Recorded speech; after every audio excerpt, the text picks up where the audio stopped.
Assalamualaikum warahmatullahi wabarakatuh. Perkenalkan, nama saya Nurul Hasanah dengan nomor induk mahasiswa 202111260 dari kelas Hukum Ekonomi Syariah 3G akan menjelaskan tentang perbenturan antar dalil hukum atau yang disebut ta'arud al-adilah. Tugas dari mata kuliah Ushul Fiqih.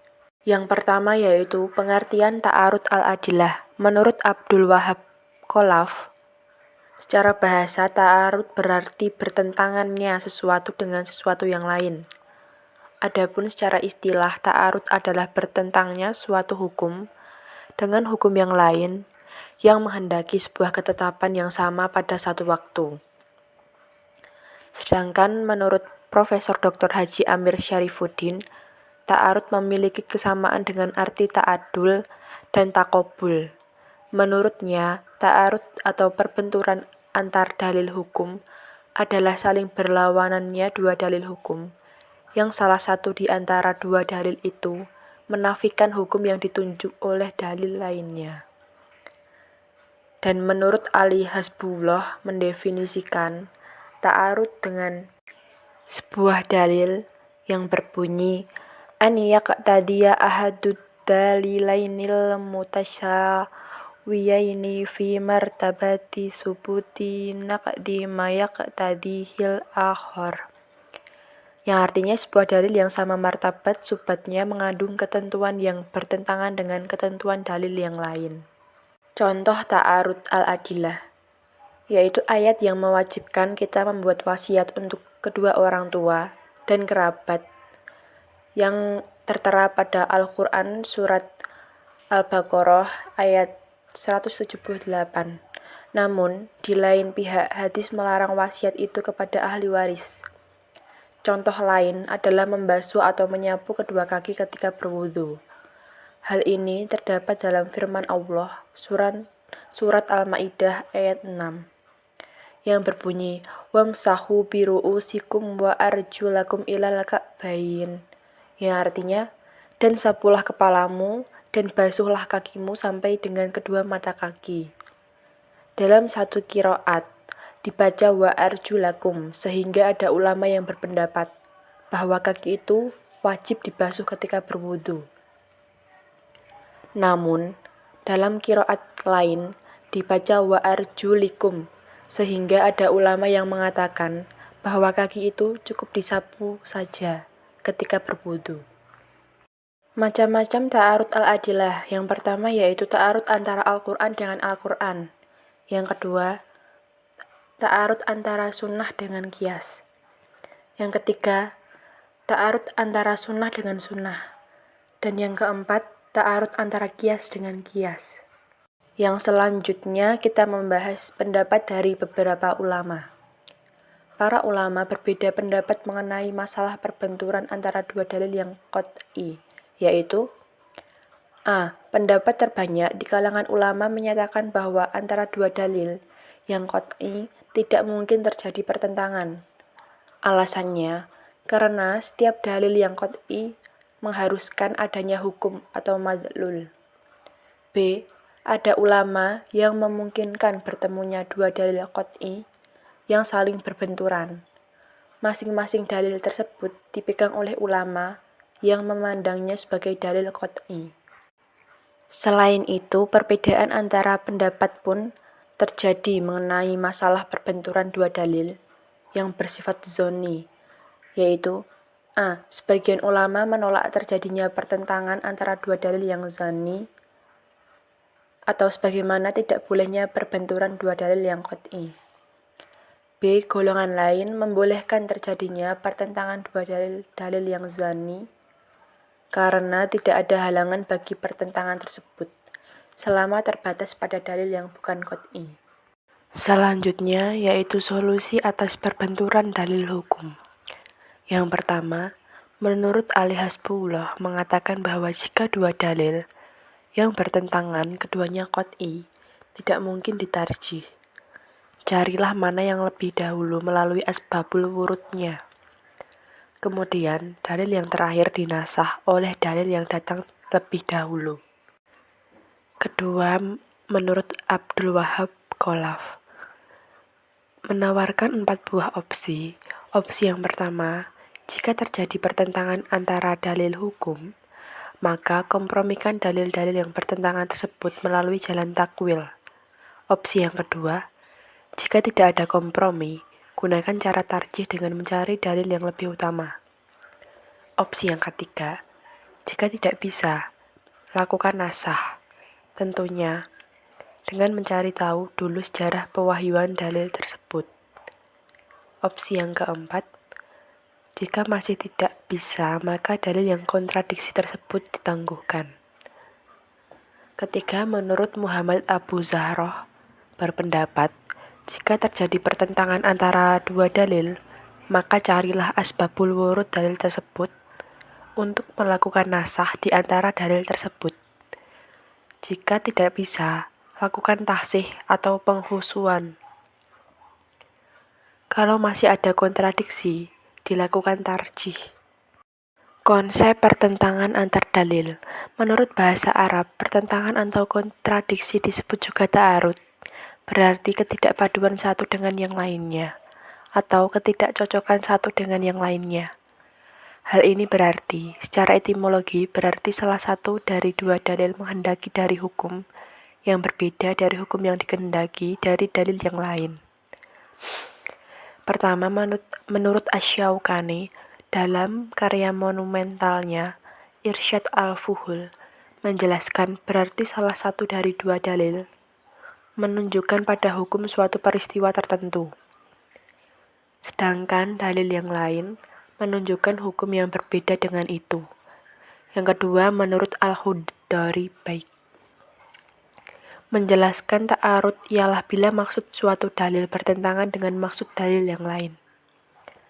Yang ketiga, menurut para ulama, mutaqaddimin mendefinisikan ta'arud dengan suatu ungkapan yang dipakai untuk saling meniadakan dua dalil, atau beberapa dalil yang menunjukkan pertentangan yang sulit untuk mengkompromikan keduanya.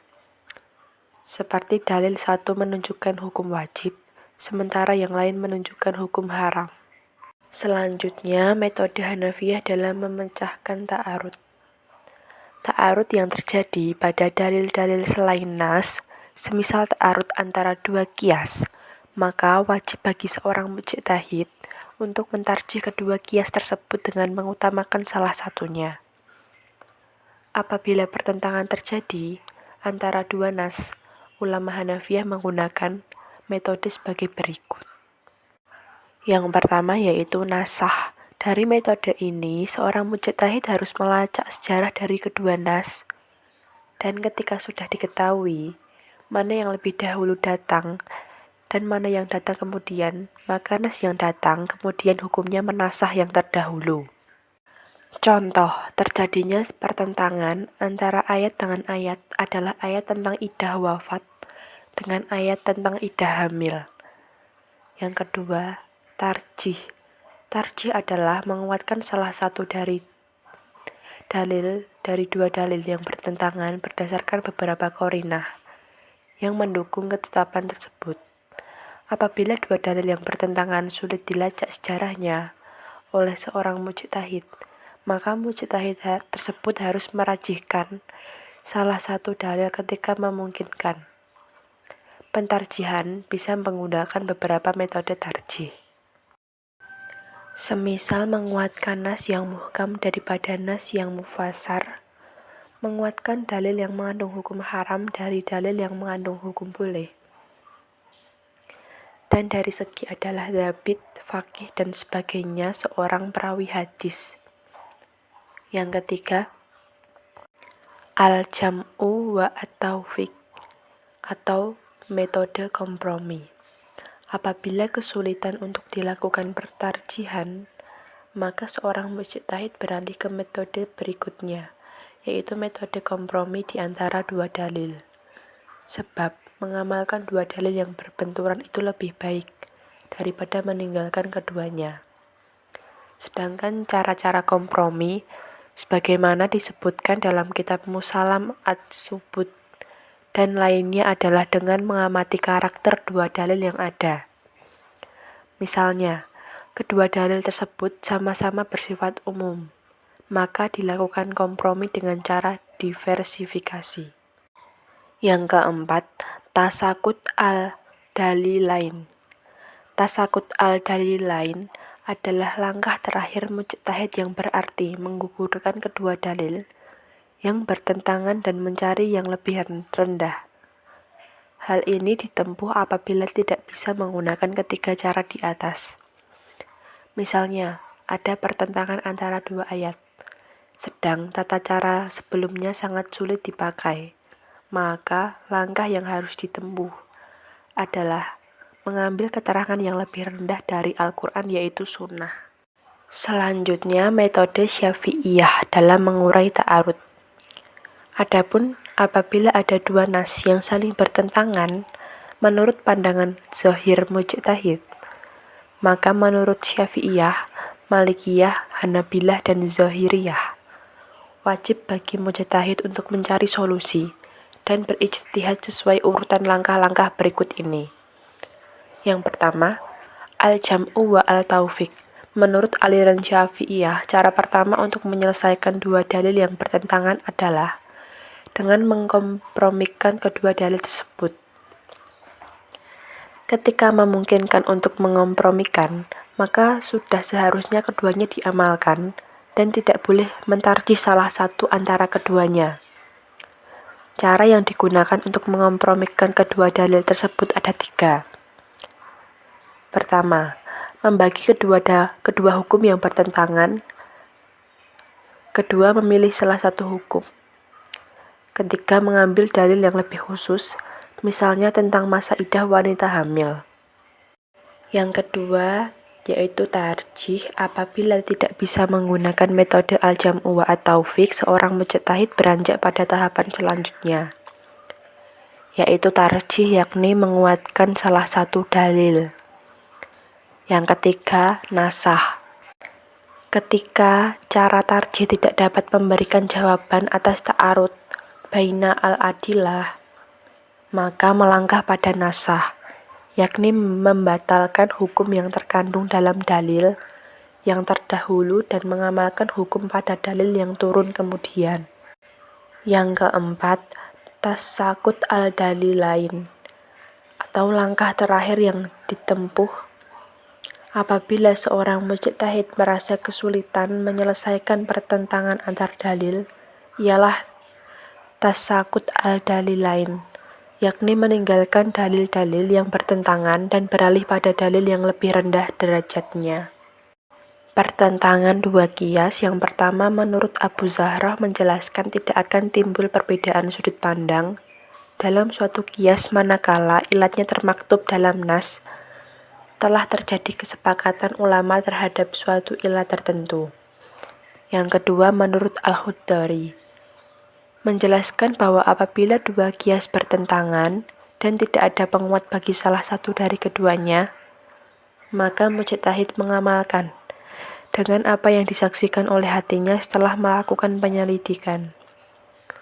Yang ketiga, Al-Barzanji menerangkan apabila salah satu dari dua kias itu menjadi kuat dengan salah satu penguat kias, wajiblah pengamalan dengannya. Yang keempat, menurut ulama Hanafi berpendapat hendaklah mujtahid menyelidiki maka kias mana di antara keduanya yang disaksikan oleh hatinya. Ia pun mengamalkan dengannya. Pertentangan dalil antar am. Yang pertama, menurut Al-Hafnawi, beliau menjelaskan antara dua am dengan membagi macamnya, antara dua mutlak dengan membatasi, antara dua kekhususan dengan membatasi atau memahamkan salah satu dengan cara majas, dan antara am dengan khas dengan tahsis am. Yang kedua, menurut Al-Hudari menjelaskan apabila kedua nas itu adalah al-am, maka keduanya dapat dipahami dengan macam-macamnya. Yang ketiga, menurut Al-Barzanji, beliau menjelaskan apabila kedua dalil itu adalah menunjukkan khusus, maka salah satunya dipahami dengan satu kondisi dan yang lain dipahami dengan kondisi yang lainnya. Sekian penjelasan saya mengenai perbenturan antar dalil hukum atau ta'arud al-adillah. Kurang lebihnya mohon maaf. Wassalamualaikum warahmatullahi wabarakatuh.